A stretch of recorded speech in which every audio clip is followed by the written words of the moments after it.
Amigos de Tertulia, bienvenidos a este nuevo episodio de este podcast.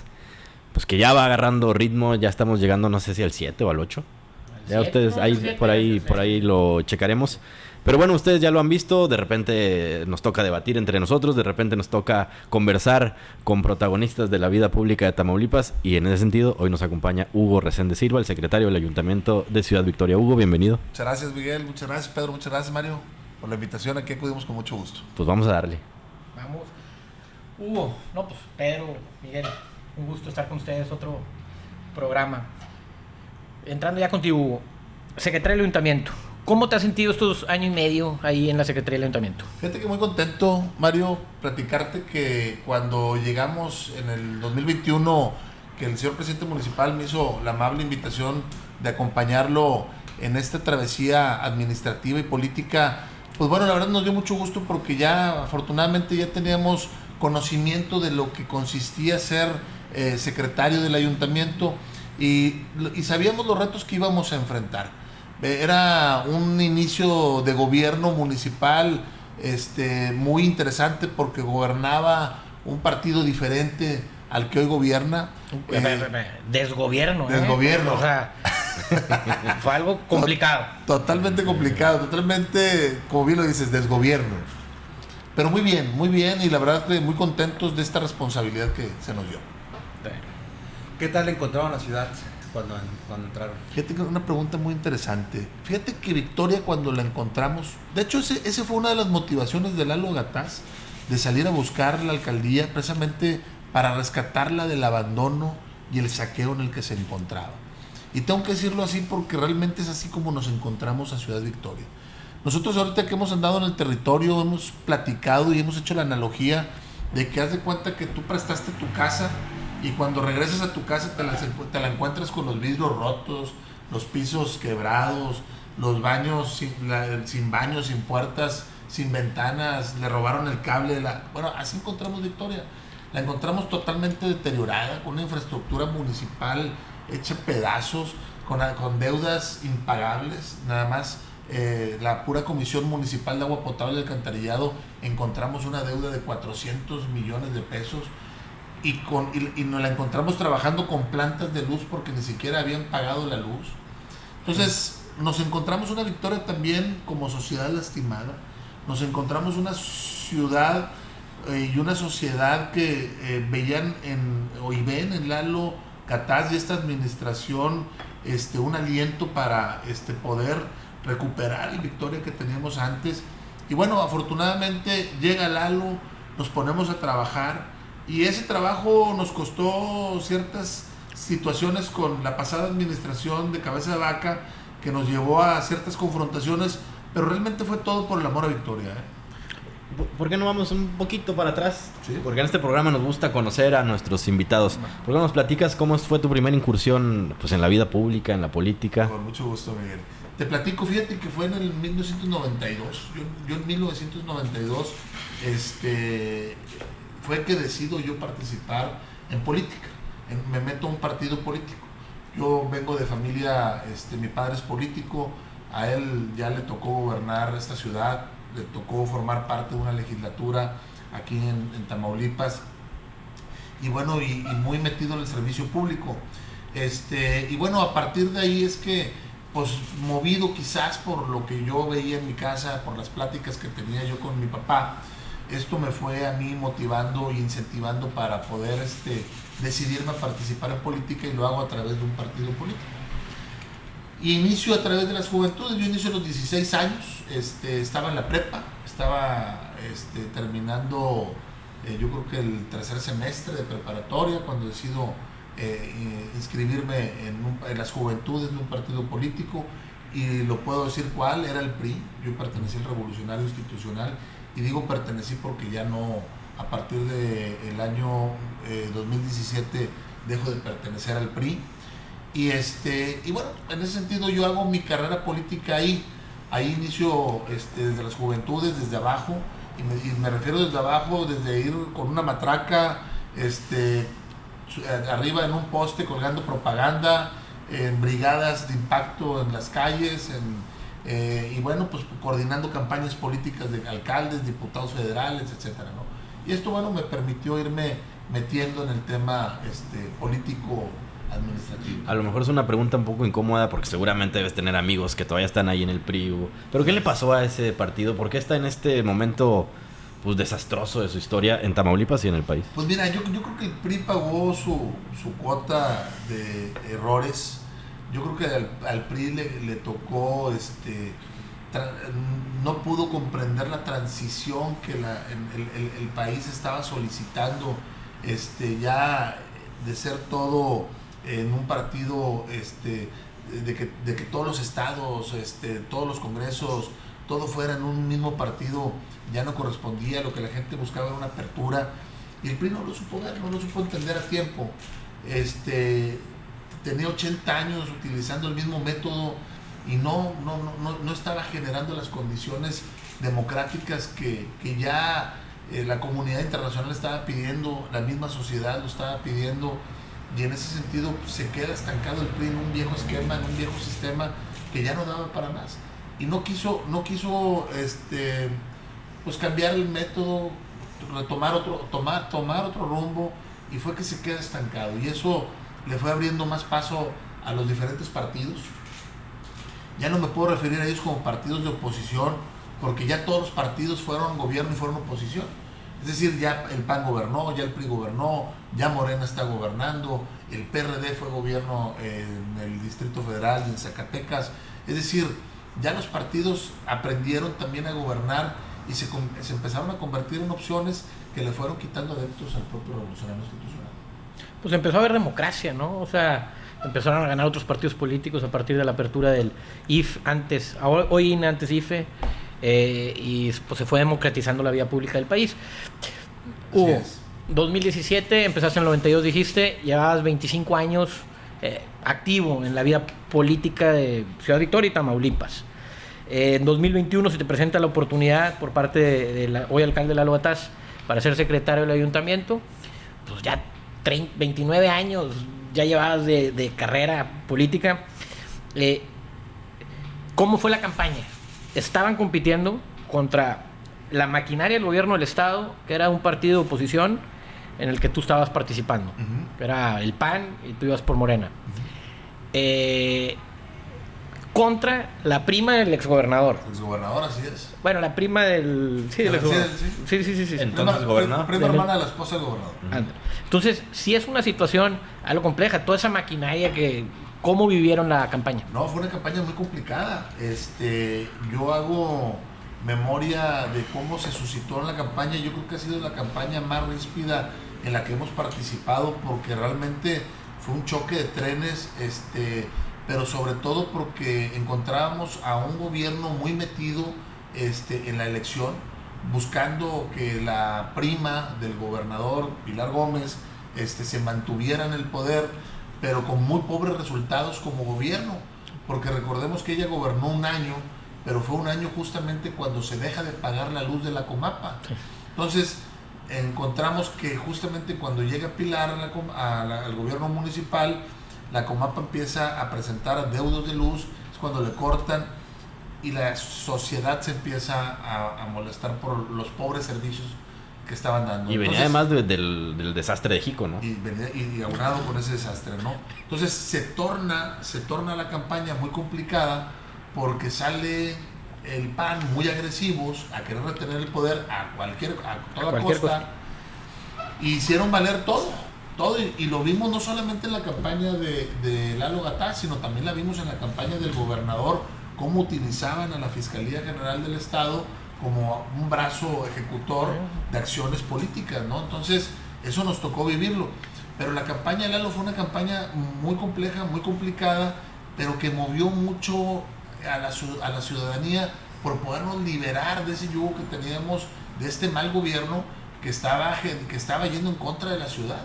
Y en ese sentido, realmente se presentó una propuesta de campaña con propuestas claras, muy concretas, es decir, Lalo Gataz en ese momento sabía lo que quería para la ciudad, tiene muy claro el rumbo de cómo irla corrigiendo. Sabíamos que no iba a ser un reto fácil, porque el primer reto era ganar la elección. El segundo reto era construir la transición, porque no iba a ser una transición fácil. Y luego venía posteriormente el ejercicio del poder, el ejercicio del gobierno, la administración. Entonces, y sobre todo en un año donde todavía íbamos a convivir con el Partido Acción Nacional como gobierno, es decir, con Francisco García Cabeza Vaca, que era una persona de choque, ahora sí, literalmente una persona de choque, y que no iba a permitirle a una administración diferente a las del PAN que tuvieran una buena administración. Y tuvimos, pues les platico, en ese año que tuvimos gobernando Victoria conjuntamente con ellos, pues realmente nos fueron quitando la seguridad pública.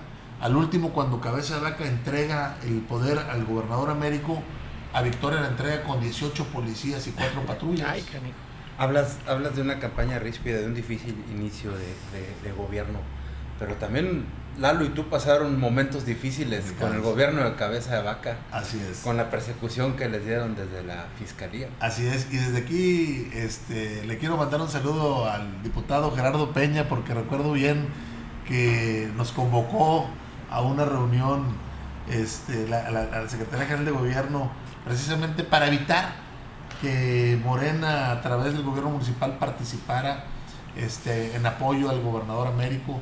Bueno, realmente nosotros, apegados a la ley, simplemente nosotros hicimos lo que nos correspondía en el marco legal, pero siempre haciendo buenos gobiernos para que el gobernador Américo en ese entonces su campaña no tuviera complicaciones. ¿Pero qué quería Gerardo Peña? ¿Que se deslindaran? ¿O sí, qué? simplemente que no estuvieran en la ciudad. Que no estuviéramos en la ciudad, que desaceleráramos los programas que estábamos implementando en el municipio, que le bajáramos el ritmo de trabajo, que no tuviéramos esa cercanía y empatía con la ciudadanía, porque eso le estaba generando muchos adeptos, al menos en Victoria, al hoy gobernador Américo Villarreal. Pues obviamente el presidente municipal no cedió, y en ese momento pues nos hizo saber que pues en breve íbamos a recibir noticias, ¿verdad? Oye, Hugo, a ver, ganan la elección ríspida, luego en el proceso de entrega-recepción salen en una nota diciendo no recibimos. ¿Cómo estuvo eso? Mira, no recibimos, perdón, aclaro. Por primera vez en la historia de la ciudad, yo creo. Es que nada más, para contestar esa pregunta, nada más quiero culminar el saludo a Gerardo Peña, porque pensó que nos iba a ver 30 años en la cárcel, y bueno, avisarle al señor diputado que no se le hizo, que le mandamos un saludo y que lo invitamos a que deje su fuero para que él enfrente junto con el gobernador Cabeza Vaca sus procesos. Pero bueno, en ese sentido, te platico. Sí, estaba muy ríspido el tema. No recibimos porque había cuestiones administrativas que no nos parecían que teníamos que solapar. Sí, caray, tenemos que tener la certeza que lo que se nos está poniendo en papel estuviera físicamente como lo es el patrimonio municipal. Es decir, nos encontrábamos datos que no correspondían, había mucha inconsistencia en los documentos que nos estaban presentando. Es decir, a la hora, en papel nos presentaban una cosa, pero a la hora de hacer una inspección física no se encontraban las cosas. Entonces tenemos que ser muy minuciosos en poderlas recibir. Por eso el presidente decide no recibirle a Pilar la entrega-recepción. Decide no hacerlo de la manera como siempre se había hecho, a través de una entrega-recepción formal. No lo hace. Pilar va y hace su entrega-recepción en el Congreso del Estado. Nosotros hacemos una auditoría general a la administración pública, donde empezaron a salir algunas inconsistencias ahí, que las seguimos trabajando. La sigue trabajando el presidente. Y en ese sentido, por eso fue que no quiso el alcalde recibirle a Pilar la administración en las condiciones que la estaba entregando. En ese periodo, como lo comentó Miguel, de ese catastrófico trienio, Miguel comenta que principalmente en el de Jicotenca, en tu opinión, o en lo que ustedes revisaron, ¿dónde hubo más irregularidades? ¿En el periodo de Jicotenca o en el periodo de Pilar? Mira, yo creo que en el periodo de Pilar, Yo creo que en el periodo Pilar, porque de entrada 100 millones de pesos que no hayan pagado a la Comisión Federal de Electricidad nos hace mucho ruido. Es decir, por lo que tú quieras, el pretexto que, oye, no le quiero pagar a la Comisión Federal porque me está cobrando excedentes. Ok, pero ¿y el dinero? ¿Dónde está? Claro. Lo que sí ibas a pagar. Así es, lo que sí vas a pagar, ¿dónde está? Ok, estoy de acuerdo que no le hayas querido pagar por lo que tú quieras, pero ¿dónde quedó ese dinero? Entonces, no estaba muy claro el por qué no habían dejado en caja el dinero, por qué no habían realizado esos pagos y por qué además habían puesto, por ejemplo, también el tema de laudos, que hay más de 200 millones de pesos en laudos. ¿Por qué ponen a un encargado del jurídico sin título, por ejemplo? Entonces empezamos a ver muchas situaciones que no correspondían. O sea, es decir, se simularon actos jurídicos en la Comapa, no se paga la luz, pero tampoco se entrega el dinero que se dejó de pagar, no se pagaron los derechos de agua, no se pagaron los impuestos, no se le pagó el IMSS, no se le pagó el Infonavit. Entonces, pero ¿dónde quedó todo ese dinero? Claro. Es decir, ¿dónde quedó? Y tampoco pues se le invirtió a la infraestructura. Hubo una inversión del gobierno del estado en el centro, sí, pero entonces ¿dónde invirtió la Comapa el dinero que los victorenses le pagamos a la Comapa para que estén, recibimos a Victoria con más de 3,000 fugas de agua? Hoy ya pudimos reparar poco más de 2,500 fugas. Es decir, realmente fue algo inaudito, ¿no? O sea, no lo habíamos visto. Realmente fue una muy mala administración. Recordemos, y lo digo con lamento, la muerte de aquellos 3, 4 trabajadores de la Comapa que por falta de equipo fallecieron adentro de de unas válvulas. Entonces, realmente, ¿qué pasó con todo eso, no? Mira, realmente el sector empresarial, la prensa, la sociedad en general, la sociedad civil, la ciudad de Victoria, nos consterna mucho que, a ver, es el único proveedor de agua de la ciudad, sí, es la única empresa que te da el agua. ¿Cómo pueden estar quebrados? ¿Cómo pueden estar quebrados? Es muy difícil eso entenderlo. Entonces, comentas que ya se han ido reparando fugas. ¿Qué proyectos hay ahí en Comapa? ¿Qué se está trabajando? Muy bueno, fíjate que sin duda ahorita hay algo que yo tengo que reconocerle al presidente municipal y al gobernador del estado. Ambos dos están... fue pleonasmo, ¿no? Ambos dos, fue pleonasmo, sí. Ambos están muy metidos en el tema de la segunda línea del acueducto. Pero yo quiero reconocer la visión primeramente del alcalde, porque cuando el alcalde llega, sin duda en su campaña el grito de guerra de él era el agua, sin duda. Pero cuando llega y nos encontramos que para tener agua regular en nuestros hogares, se requieren 1,700 litros por segundo. Por segundo, en Ciudad Victoria. Sí es. El acueducto nos da 900. La Peñita nos da otros 300. Los pozos del norte nos dan otros 300. Y hay otro pozo que en total completamos los 1,700 con eso. Pero ¿qué pasa cuando estos pozos caen? Que es el problema que tenemos ahorita. El 3 de junio empieza la canícula. Así es. ¿Qué pasa cuando eso cae? Y pues realmente ya el agua que requerimos para poder obtener agua regular pues ya no llega a las casas porque pues nos falta presión. Claro. Entonces necesitamos otra línea del acueducto porque es ahí donde está el agua permanente. ¿Y un ciclón? Y un ciclón para que suba. Entonces, pero ahorita la presa pues es sacarle para garantizar y tener a los pozos de reserva. El abastecimiento. Sí, para tener un abastecimiento, garantizar el abastecimiento, ¿no? Pero ¿qué pasa? Realmente cuando llega Lalo Gataz a la presidencia municipal, el proyecto de la segunda línea del acueducto lo tenía el gobierno del estado de Tamaulipas, o sea, cabeza de vaca, que no se lo quería entregar. No lo quisieron ejecutar, ¿sí? No lo quisieron ejecutar y tampoco se lo quería compartir al presidente municipal para que el presidente municipal pudiera hacer gestiones. ¿Qué hizo el presidente municipal? Agarró el viejo proyecto y lo actualizó.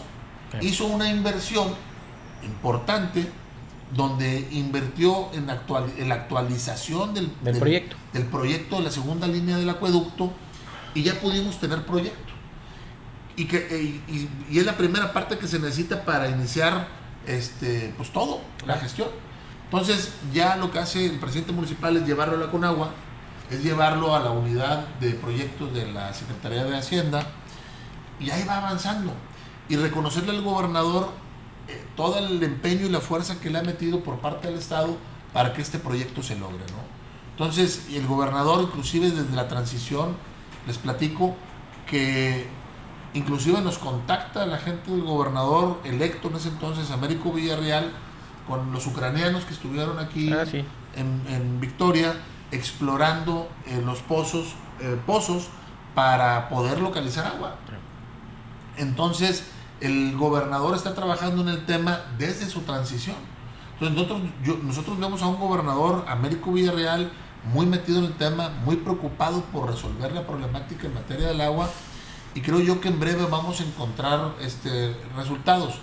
No es un camino corto, es un camino largo, es un camino que por eso se requiere, y me voy a entrar aquí, por eso se requiere una reelección para que se pueda concretar el proyecto. Una continuidad del proyecto. Así es, porque a lo mejor otro proyecto político diferente le daría interés a otros proyectos, pero realmente lo más importante y lo que se requiere ahorita es el agua. ¿Lo ves ya este proyecto en el PEF del 24? ¿Crees que sí? Sí, Yo creo que ya se va a empezar a cocinar.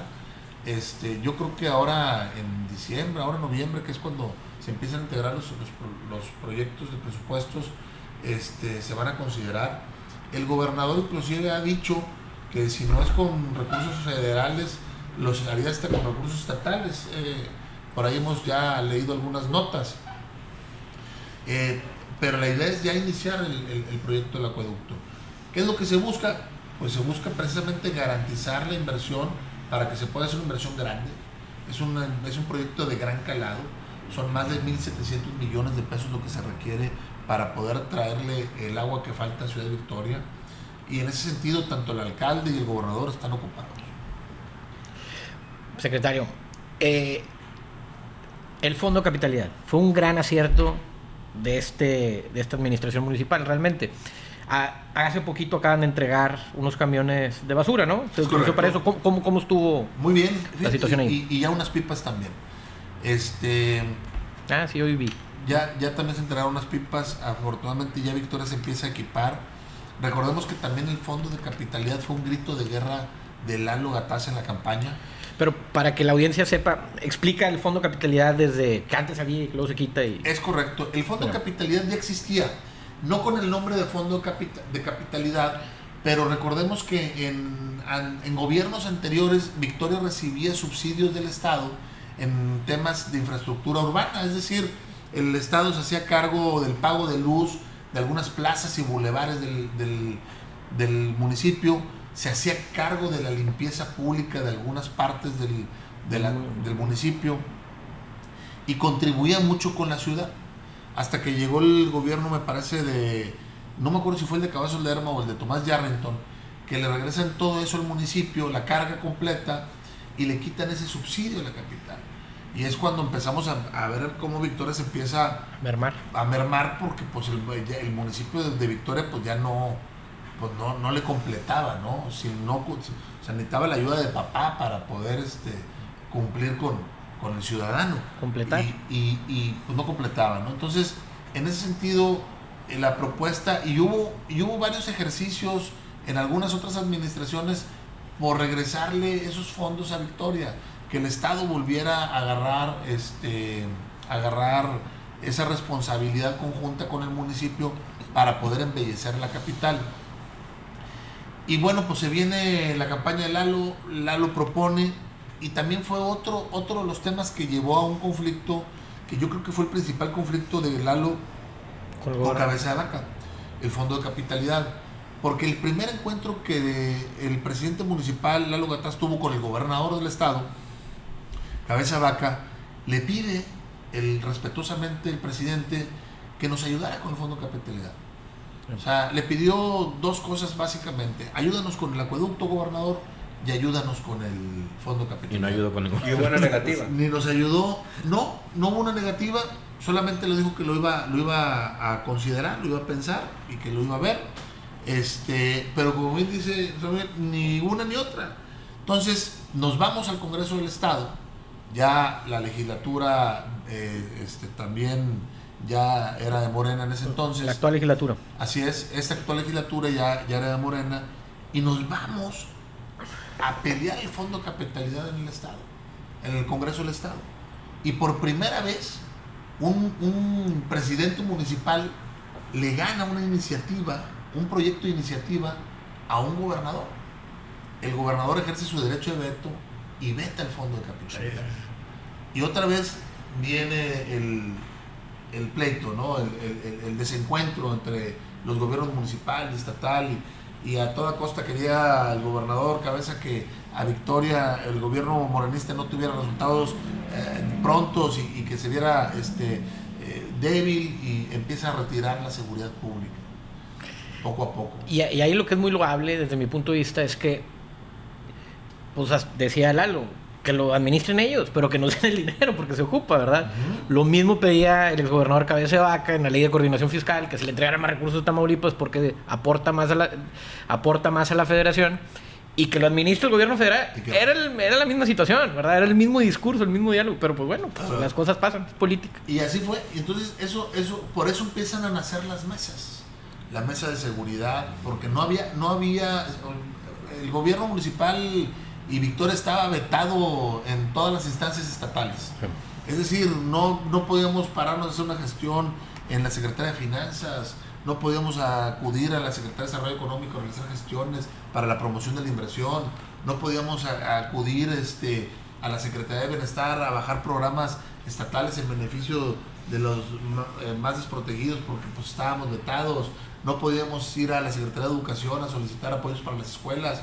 Es decir, muy complicada esa relación, y teníamos enfrente varios temas importantes. Primero, la seguridad, que nos la venían mermando, por eso nace la mesa de seguridad.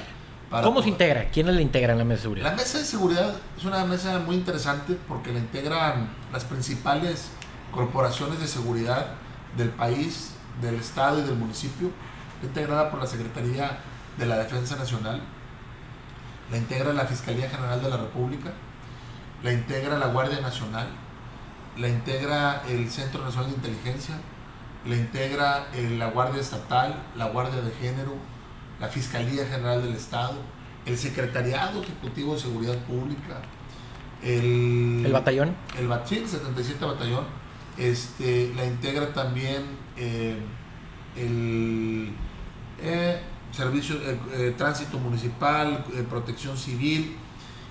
Pero lo más interesante de esto es que involucramos a todas las áreas del municipio, porque es una mesa de seguridad que opera desde los servicios públicos. Es decir, nosotros no atendemos delitos de alto impacto, nosotros vamos sobre la prevención. ¿Y qué nos dicen las corporaciones? Porque había nosotros nos quejábamos con ellos y ellos con nosotros, que oye, hay inseguridad en tal sector de la ciudad, atiéndelo. Pues cómo no va a haber si los focos están fundidos, y hay que atender. Entonces nos dimos cuenta que tenía que haber esa sinergia, y fue lo que hicimos. Y hoy en la mesa de seguridad ves participando el secretario de Servicios Públicos, ves participando el director de gobierno con el tema de las manifestaciones y las atenciones a los grupos sociales, ves participando a participación ciudadana y grupos religiosos, porque también tocamos temas para ir bajando las incidencias. Sí. Por ejemplo, una alta incidencia que tenemos sobre cualquier delito es la violencia intrafamiliar. Entonces, sí, pues bueno, la violencia intrafamiliar no es un tema porque falte luz, porque falte seguridad, es un problema que se da al interior de un hogar. Sí. Entonces, ¿cómo podemos atender y cómo podemos tratar de disminuir eso? Integramos ahí, nos coordinamos todos, y la verdad es que es un programa que tenemos que se llama Educando Familias. Es un programa donde conjuntamente dan pláticas la Secretaría de Defensa Nacional, es decir, el 77 Batallón, la Guardia de Género, el DIF se incorpora Bienestar y la Secretaría de Educación. Ahí, en ese ejercicio, nos vamos a las escuelas y les damos pláticas a los alumnos y a los padres de familia para tratar de bajar la incidencia. Hablamos de la drogadicción, de las relaciones tóxicas, de las relaciones de pareja, o sea, es decir, todo lo que conlleva una relación hacia el vínculo familiar. En ese sentido de que hablas de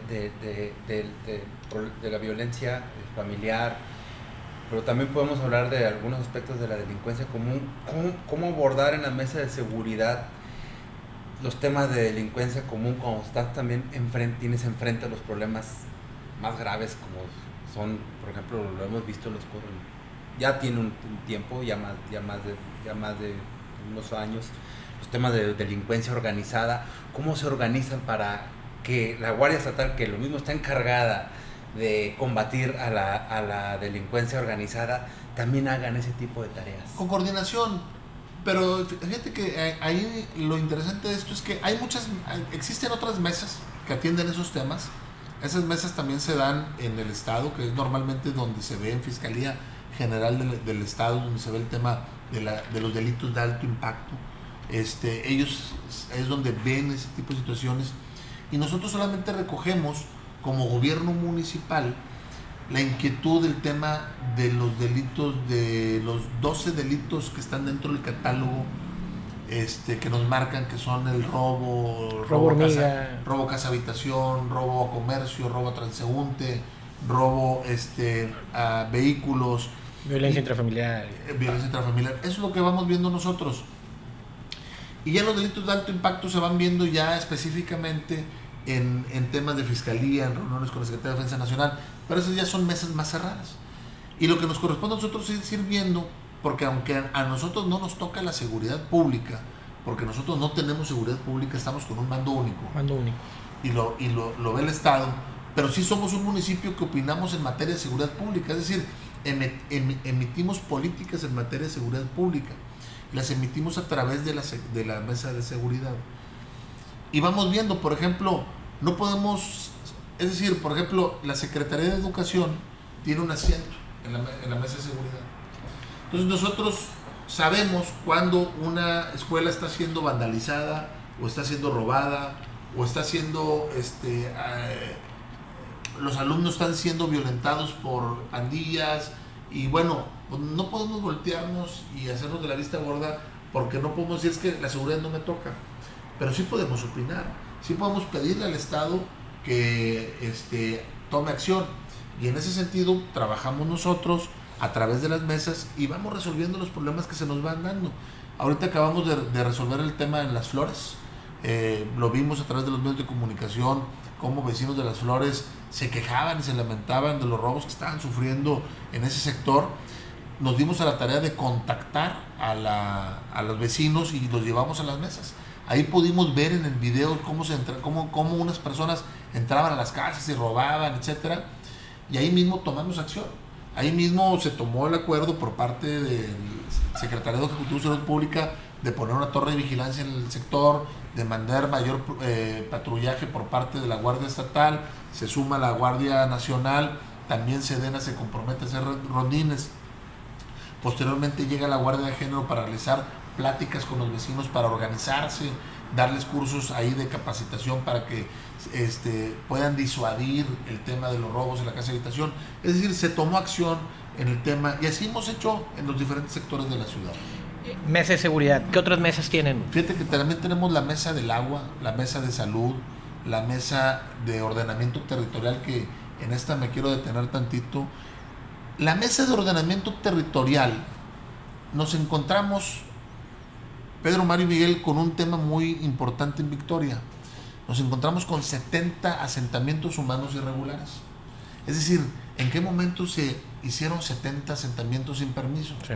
¿Cómo fue que se permitió?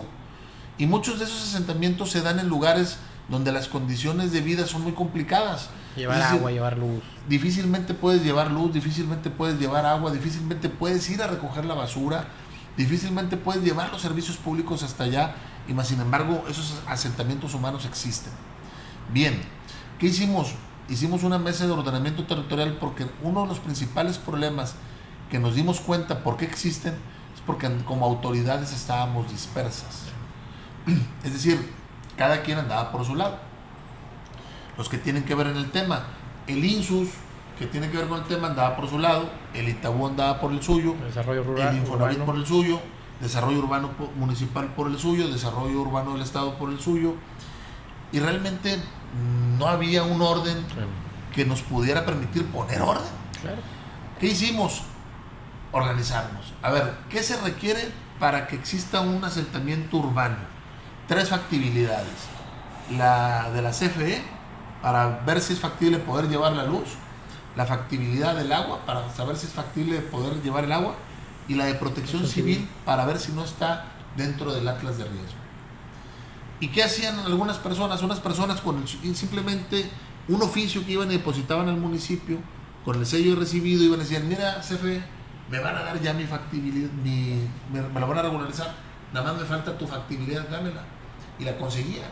Entonces ellos iban armando los expedientes. Entonces lo correcto es que el municipio fuera el que integrara los expedientes y le dijera al INSUS, aquí está la colonia de la montaña, ya la puedes regularizar. Oye, Itabú, a ver, ya se regularizó esta colonia, ya puedes hacer los programas de vivienda. Infonavit ya está regularizado esto, ya puedes trabajar ahí. Entonces, lo que hicimos fue ponernos de acuerdo y ya logramos tener una coordinación que hasta ahorita, ¿qué logramos? Frenar y que ya no crecieran las colonias. ¿Y han regularizado colonias? Sí, 2 colonias. Bien. Fíjate, esas mesas son interesantes, Hugo, porque, por ejemplo, en la mesa del agua, para hacer un proyecto de agua, ¿qué ocupas? Coordinación con MAPA, Comisión Estatal de Agua de Tamaulipas, obras públicas del Estado, obras públicas del municipio, SEDUMA y demás, ¿verdad? Entonces, organizarlo eso, pues que hablen en una mesa que se pongan de acuerdo, ¿verdad? Claro, y era importante. Otra mesa que me parece importante es la del Consejo de Desarrollo Económico. El consejo, antes los consejos nada más eran de papel y por trámite. Es decir, tienes que tener un consejo, intégralo para cumplir con la normatividad. Pero no cumplían con la esencia o con el espíritu que conlleva un consejo. Y realmente nosotros sí nos tomamos en serio el tema del Consejo de Desarrollo Económico, porque lo que buscábamos era qué se ocupa para que en Victoria haya economía. Pues que sepamos dónde se están moviendo las inversiones. Y para eso llamamos a todos los actores que tienen que ver en el tema, al menos en el tema institucional, Fondo Tamaulipas, ITASE, universidades, cámaras de comercio, es decir, todas las partes que intervienen en el tema económico, para saber precisamente dónde se están moviendo la economía y saber dónde están los programas y dónde están los apoyos para que la gente tenga conocimiento de dónde accesar y saber los empresarios qué es lo que puedan ofertar, hacia dónde se está moviendo el dinero y que los empresarios tengan ese conocimiento para saber dónde puedan dar servicios de mejor calidad y que le puedan redituar a la ciudad y podamos generar sinergias en el interior. Y en ese sentido, ese consejo adopta esa característica y la verdad que ha funcionado bien, se está consolidando ese consejo. Esperamos que se mantenga muchos años, porque eso le va a dar la seguridad a Victoria de encarrilar una economía más estable. Sabemos que Victoria vive, en su mayoría, depende de 2 o 3 economías, que es la economía que nos genera la burocracia estatal, el magisterio, la universidad, la economía que nos deja la zona citrícola de Victoria, Santa Engracia y la región, y la de los servicios. Son las economías que principalmente mueven a Victoria, ¿no? Sí. Pero quizás a lo mejor no es la suficiente economía como para que Victoria se pueda mantener. A lo mejor podemos generar una mejor economía. Entonces, bajo ese sentido, yo creo que era importante que la economía de Victoria esté más sólida para evitar lo que nos pasó en el gobierno de Cabeza de Vaca. ¿Y qué nos pasó en el gobierno de Cabeza? Pues resulta que no querían los victorenses y empieza a despedirlos. Los victorenses nos empezamos a quedar sin trabajo, sin empleo y a correr afuera de Victoria, ¿no? Claro. Entonces la economía ya no se empieza a mover como antes, la gente empieza a sacar a sus hijos del colegio, deja de salir a los restaurantes, deja de comprar, de moverse el dinero. Y deja de moverse el dinero. Entonces básicamente se torna complicado y ese consejo nace con ese propósito. Oye, Hugo, dale. Pusiste ya tú sobre la mesa el tema de la reelección. Tú hablaste de ese concepto. Me gustaría hacer 2 preguntas muy concretas sobre ese tema. ¿Cómo ves a Lalo? ¿Lo ves a él con ganas de buscarla? Y segunda, ¿ves el contexto político para que la consiga? Sí, fíjate que yo veo un alcalde muy fuerte, muy territorial, un alcalde que realmente yo creo que no, ahorita en Victoria no hay una persona que tenga mejor conocimiento que el propio Lalo Gataz de la problemática. Yo te comentaba claramente que se requiere una reelección porque se requiere una continuidad en los proyectos para que Victoria pueda salir del bache en la que la administración pasada nos lo dejó, sí. La administración panista pasada.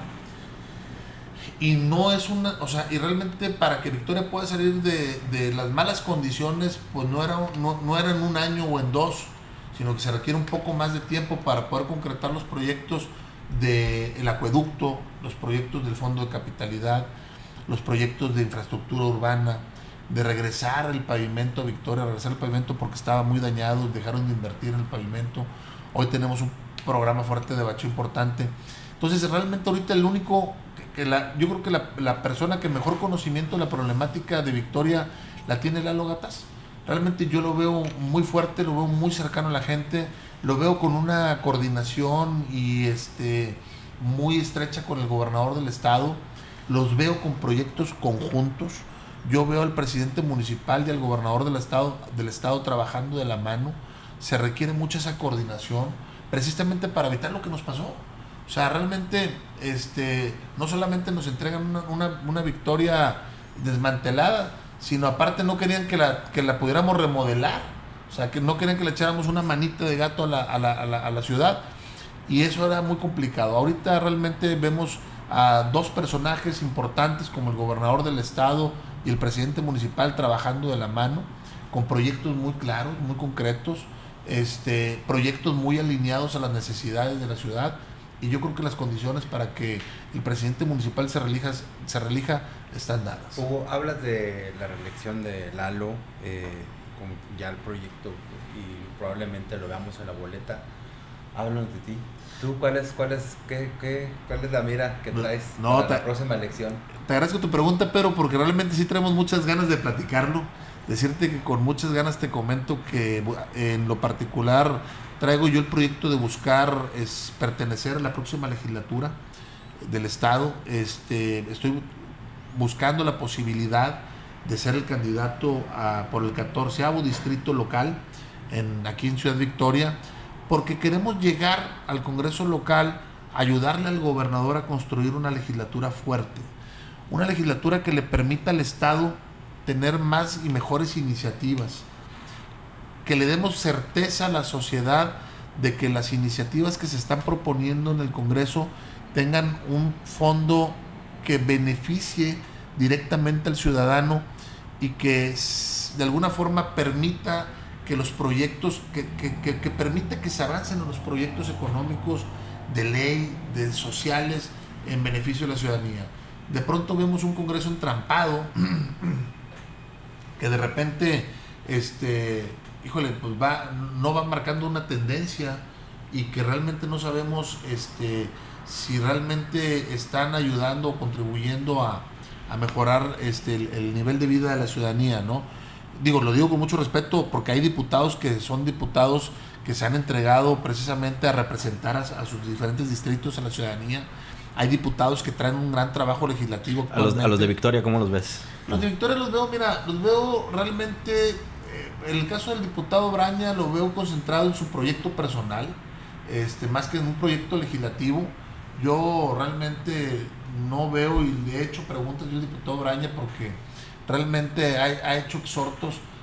Recientemente hizo un exhorto en materia del agua, donde nos pedía que la comisión municipal se abocara a tapar las fugas y que se utilizara el fondo de capitalidad para eso, pero tampoco nos daba datos.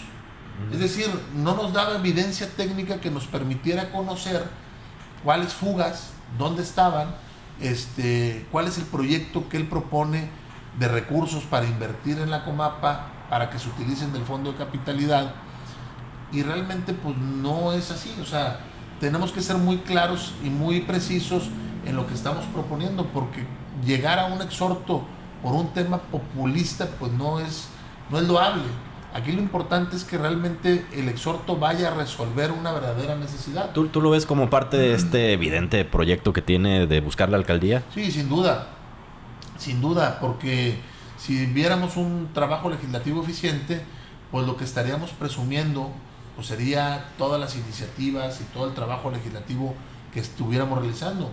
Como por ejemplo, yo te puedo decir, nosotros con orgullo podemos venir aquí a poderles compartir lo que estamos haciendo en las mesas, en las diferentes mesas, lo que está haciendo el alcalde, porque ahí está a la vista de todos, ¿no? Realmente, y hay evidencia técnica, jurídica, política, social, del trabajo que estamos haciendo en el ayuntamiento local, pero no es lo mismo en el Congreso.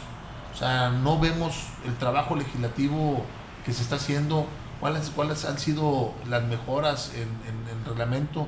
Está pendiente la ley de archivos, por ejemplo, está ahí todavía tirada esa ley, y que realmente la ley de archivos es una ley muy importante porque viene a contribuir con la transparencia y la rendición de cuentas. Aparte está interesante, Hugo, que ahorita cuando le preguntas a la gente que está interesada en competir en el 24, pues todo el mundo anda detrás de una alcaldía, de alguna diputación federal. No es muy común que alguien diga, yo quiero ir por este distrito para la diputación local. Y es interesante porque pasa un poco desapercibido, pero la verdad es que la lucha por el Congreso local en el 24 es fundamental para el proyecto de gobierno de Américo Villarreal. Pedro, Hugo, no sé si ayer vieron en Twitter que se hizo tendencia un diputado local de Tamaulipas que no pudo leer un documento.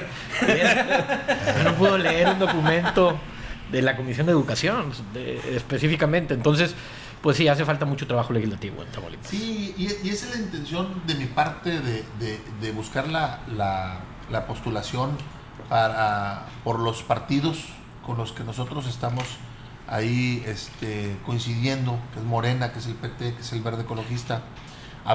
Falta ver cómo viene, si va a haber coaliciones, en qué condiciones, la equidad de género. Sí. Esperar obviamente que se instale el proceso electoral, que es en septiembre. Luego posteriormente continuar con la cronología para ver los procesos internos, ver cómo van a ser los procesos internos.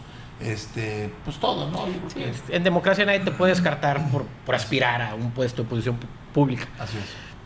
Ahora, eso es interesante lo que dicen los partidos políticos y cómo vienen las conciliaciones. ¿Por qué? Ya tuvimos la experiencia este año del Estado de México y Coahuila. Así es. Estado de México, en alianza, los tres partidos Morena, PT Verde, ganan por 9 puntos casi. Vemos en Coahuila cómo le dieron una rastriza cuando fueron solos. Así es.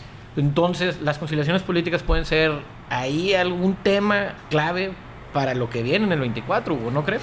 Así es. Y yo creo que básicamente en ese sentido se está trabajando. Sin duda estamos en una nueva forma de hacer política. Ya no vemos las coaliciones tersas que se hacían en aquellos años. Ahora ya las coaliciones son quizás más ríspidas y en muchos de los casos son confrontaciones de ideas que se dan entre los partidos para poder imponer sus propuestas en ese sentido, ¿no? Sus plataformas electorales. Claro. Entonces, por eso es interesante y es lo bonito de esto, ¿no? Saber cómo se va a acomodar esta parte importante de las coaliciones para ver cuál va a ser la posición y ver cómo van a estar los perfiles de los próximos candidatos. Entonces, por ejemplo, ahorita hay otro de los análisis que tenemos que hacer es, bueno, pues hacia el interior, cómo está el tema nacional, ver quién va a ser el candidato de la coalición Morena, PT y Verde, o Morena, para la presidencia de la República, ¿no? Y entonces, de ahí se mueve todo. Y yo creo que de ahí es un primer filtro para saber cómo va a venir la composición política para las diputaciones federales, las senadurías y para las elecciones locales. Entonces, es un tema muy, muy, muy interesante de análisis que tienes que estarle puntual seguimiento, diario, cotidiano, porque se están moviendo los escenarios políticos en el país, se van moviendo y tienes que estar atento a cómo se van moviendo precisamente, y también las necesidades de las ciudades y las necesidades de los gobiernos también se están moviendo, ¿no? O sea, prácticamente ahorita en Victoria estamos estacionados con la necesidad del agua, pero a lo mejor mañana va a ser otra necesidad que puede ser pavimento, puede ser más programas sociales o etcétera, ¿no? Claro. Entonces, tenemos que estar en el monitoreo de todos estos conceptos. Definitivamente. Hugo, a lo largo de estos años del trienio de Lalo Gataz, se te ve como, en primer lugar, el funcionario más eficiente que da la cara del ayuntamiento, el que absorbió gran parte de los golpes junto a Lalo de la embestida que le dio el cabecismo, pero también te ven como la figura conciliadora dentro del equipo de Lalo. Se habla en la calle, por ejemplo, de que tú podrías ser el plan B. El plan B del morenismo local y del morenismo estatal para que seas designado como candidato a la alcaldía de Ciudad Victoria. ¿Qué opinas al respecto? Fíjate, fíjate que yo realmente agradezco esos buenos comentarios hacia mi persona, el que me vean con esas posibilidades. Pero como lo platicaba yo hace rato, realmente yo veo muy sólida la reelección del presidente municipal. La veo muy sólida porque se requiere la continuidad de los proyectos que está estableciendo este gobierno municipal. Difícilmente veríamos ahorita poder mover en el tema político. Realmente si Morena quisiera mantener Victoria, yo creo que Lalo es el idóneo. Más bien no creo, estoy seguro que Lalo es el idóneo. ¿Por qué? Porque Lalo es una persona que tiene mucho el acercamiento territorial con las personas, realmente ha tenido una buena administración, realmente ha sido una administración muy responsable. No se ha visto los resultados a pronto tiempo porque realmente el daño fue mucho. Es decir, nos encontramos una ciudad muy dañada y realmente, por ejemplo, ahorita lo platicamos fuera de micrófonos, les platico, por ejemplo, ya pudimos abonarle poco más de 65 millones de pesos a la deuda de la Comapa, y poder abonar esa cantidad de dinero es con mucha responsabilidad y disciplina financiera. Entonces realmente el presidente municipal se ha convertido en una persona que está muy, realmente, pues ahorita es la parte que debe llevar este timón de este barco. Y yo creo que realmente está muy consolidada esa parte. Y en lo que a mí respecta, pues yo agradezco todos esos comentarios y mi proyecto está muy encaminado al Distrito 14. Yo ahorita creo que a mí me interesa es ayudarle mucho al gobernador para construir un poder legislativo fuerte, pero también me interesa mucho ayudarle al presidente municipal en la gestión de recursos. Yo creo que desde el Congreso del Estado le puedo contribuir mucho al presidente municipal para gestionarle recursos precisamente que abonen a los proyectos de gran calado. El proyecto del acueducto es uno, que se requiere no solamente la atención y la ocupación del gobernador y del presidente municipal, se requiere la atención de los diputados locales, se requiere la atención del diputado federal, que no se ha manifestado en este tema, se requiere la atención de los senadores, que tampoco se han manifestado los senadores en este tema. O sea, es decir, necesitamos empujar. Si yo llego a ser diputado local, voy a ser uno más que empuje estos proyectos, ¿no? Y muchos más proyectos para beneficio de la ciudad. Oye, Hugo, hablabas del 24. ¿Tienes una corcholata favorita? No, veo a todos muy capacitados. Realmente veo a todos muy capacitados. Veo a una Claudia realmente muy experimentada. Viene de gobernar la Ciudad de México. Realmente la Ciudad de México es todo un reto de gobierno y la veo muy capacitada. Veo a un Marcelo también con pues una experiencia muy sólida. Ya fue gobernador del Distrito Federal, ya fue ministro. Sí. Ministro. No, canciller, perdón. Ya fue canciller, secretario de Relaciones Exteriores. Entonces traen mucha experiencia. Veo a un Adán Augusto, que ya fue gobernador, ya fue secretario de Gobernación, le tocó ser el titular de la política, el que maneja la política interior del país. Veo a un Ricardo Monreal, que también pues que viene del Senado, que ya fue gobernador de su estado, Zacatecas, también muy capacitado. Pues veo a Noroña, que también es muy letrado, muy capaz, o sea, realmente es un hombre muy culto, y muy experimentado en el tema legislativo. Entonces yo creo que yo veo con cualquiera pudiéramos tener un muy buen gobierno. ¿Y cualquiera ganaría la elección? Yo creo que sí.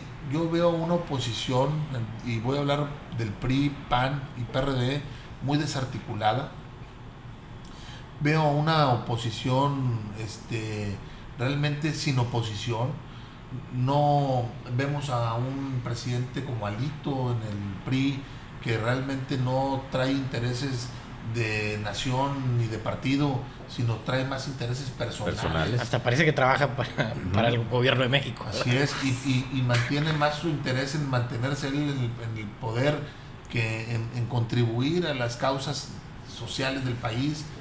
Veo al PAN en caída libre, donde les han ido perdiendo ya pues, todas las gobernaturas, realmente ya, pues no todas, en ese caso está el PRI, pero ya los veo realmente desarticulados.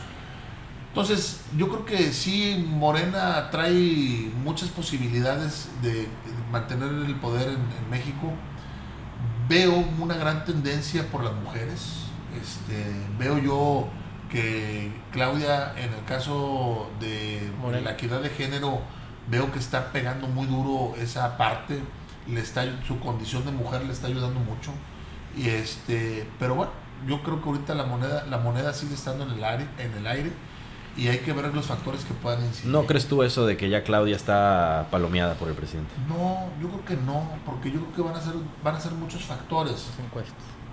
Yo creo que van a ser muchos factores y la política se está moviendo. Yo creo que día a día se está midiendo la popularidad de cada uno de ellos, pero también se están moviendo las condiciones en las que el país se está generando, el tema político, económico, social, y yo creo que se tienen que alinear ambas cosas, ¿no? Y aquí en Victoria y en Tamaulipas, ¿cómo ves la elección? Para las diputaciones locales y las alcaldías, como el Senado. Sí, fíjate que yo veo a Morena, yo veo a Morena muy fuerte, yo veo quedándose con el Congreso, veo a Morena ganando la mayor parte de las diputaciones federales, veo a Morena quedándose con los senadores, la verdad veo a Morena creciendo en presidencias municipales, realmente va a haber muchas presidencias municipales que están en el PAN que se van a venir a Morena. O sea, veo muchos municipios que se van a reconvertir en gobiernos morenistas. Yo veo muy fuerte esta oleada, pero no es una algarabía propia porque yo participe en un gobierno morenista, sino realmente estamos viendo los resultados. Vemos a un presidente de la República que, controvertido como es, pero con una base social muy fuerte. Vemos cómo los programas sociales han incidido mucho en la sociedad.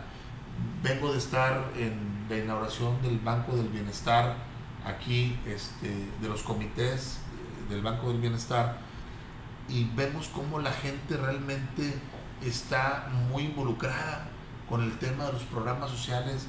Vemos cómo la gente está cada vez más participativa en estos, cuando antes no creían en los programas, y vemos cada vez más solidez. Se acabaron los coyotajes en ese sentido. Antes veíamos organizaciones sociales, y las emito por respeto, pero veíamos organizaciones condicionando los apoyos sociales, y eso pues realmente hoy no. Hoy directo, hoy en el propio Ayuntamiento de Victoria así lo hacemos.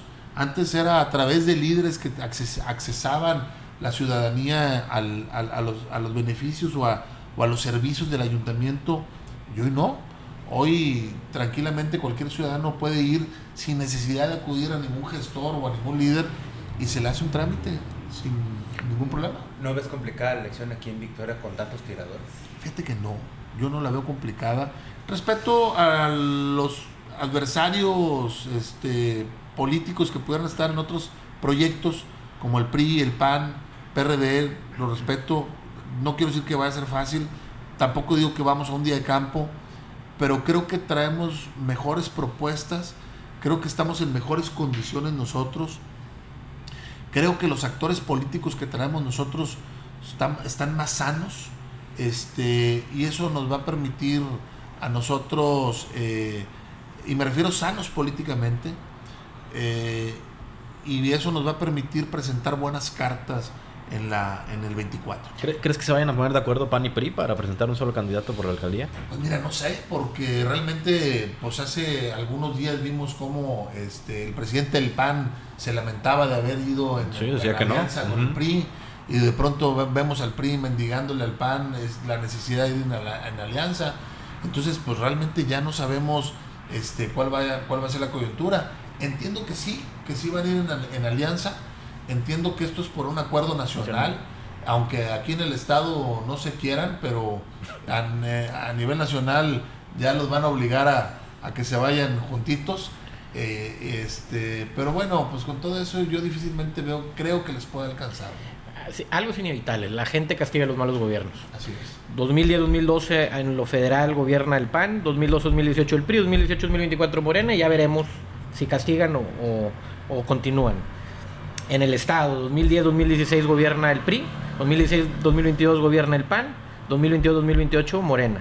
Y ya veremos. Así es. En el municipio de Ciudad Victoria, 2016-2018 el PRI, 2018-2021 el PAN y 2021-2024 Morena. Ya el 24 ya está a la vuelta. Ya está a la vuelta. En las últimas elecciones ha habido transiciones en el proceso democrático.